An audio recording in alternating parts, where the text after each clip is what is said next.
Good morning, everybody. It is I, the villainous valuer of vintage volumes, back again. You can see I kind of forgot my own catchphrase. That's how long it's been. But I am back. And I am ready for action. And so this week we actually got a sponsor. Our sponsor is Morley. You know, that company Morley that makes products, and so it's weird. The ad copy is kind of weird. I don't know. Ad copy just says UFOs do not exist and JFK was a communist. Please destroy this sheet of paper.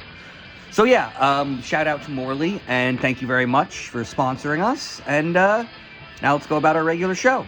So yeah, here we go. So part of the reasons that I haven't been around is because the weather sucks. One of my favorite places to get comics is a flea market, and the other is a street vendor, and they just don't set up when the weather's terrible. So now that it's warm again and there's a lot more foot traffic, there's life back in the city, my vendors are back, so I'm back to buy cheap comics. So I think this one cost me $3, and it really was just, I love The Watcher and I love What If. I just thought it was fun, and yeah, so this is apparently just like a weird, goofy parody issue where it's mostly like skits, right? Each like 1 or 2 page funny little bits that somebody thought of. So I'm going to check that out, and that's a lot of fun. So yeah, and I kind of just grabbed this one to round out to an even 20 because I grabbed 17 books from the dollar bin. And it's going to be real easy to explain them.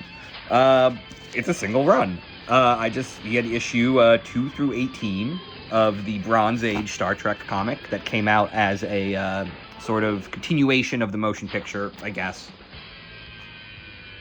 I was always more of a Star Wars person, so of course I know all the characters, but I don't really know much about the movies. Like, I'm pretty sure I saw Star Trek number 2. Is that the one with the whales? I feel like I saw the one with the whales during the, like, video rental era when I was very, very young, and I just do not remember any plot points.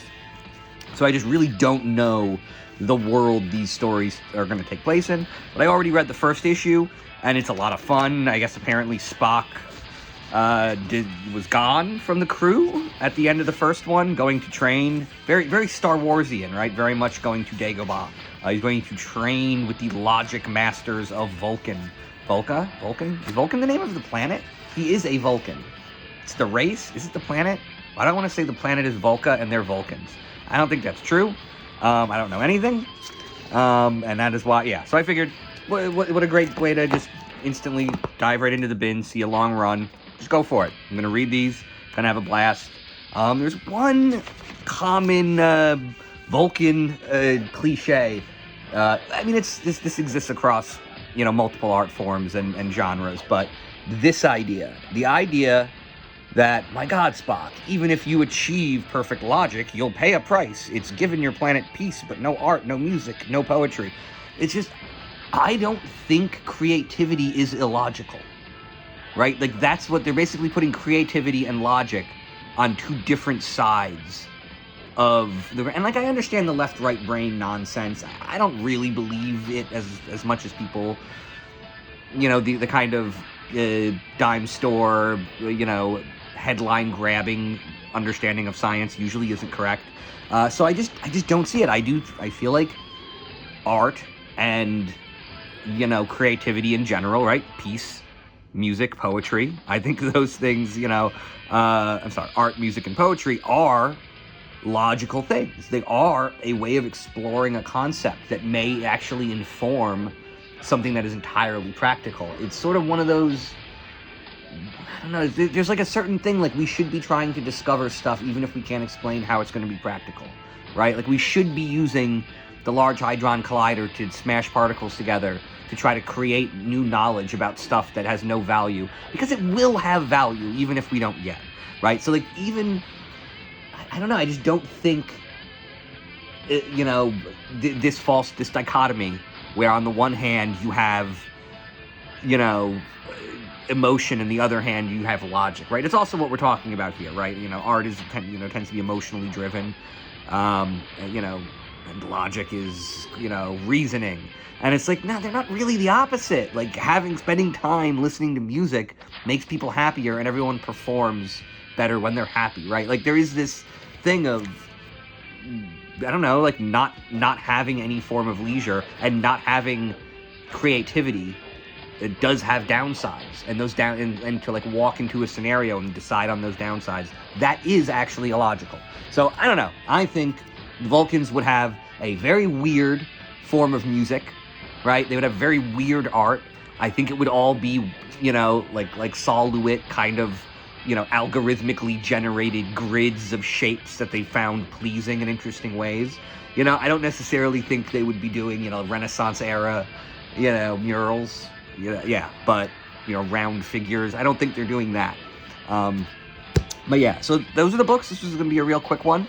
And I would like to give a shout out to Fellas and their New York City Haze. It is some of the best weed I have smoked. I was almost going to say I haven't smoked anything this good since I used to get it back in, when I was in high school. And the idea is, no, I'm pretty sure this is actually better than it was when I was in high school. Yeah, no offense back then, but this is amazing. This is perfectly grown indoor haze. I don't know. My iPhone's old, so you probably can't see much of the crystals, but it is phenomenal. It's honestly better than I ever remember. So, big fan. And if you want to support the brand, please go follow them at Fellas Cannabis. And they do also have these trading cards for sale, which are weed strain trading cards. It's got all your favorite strains. It says the stories behind the strains. So the front's got just like a fun sort of parody kind of mashup branding sort of logo that kind of represents what the brand is about. And then on the back, we got details, where it came from, who made it, and sort of its impact on the cannabis culture. And so there we go. Please check them out at Fellas Cannabis on Instagram. And if you're in Westchester, please stop by a dispensary and ask for Fellas. They'll probably have it. All right, see ya. Good night and good books.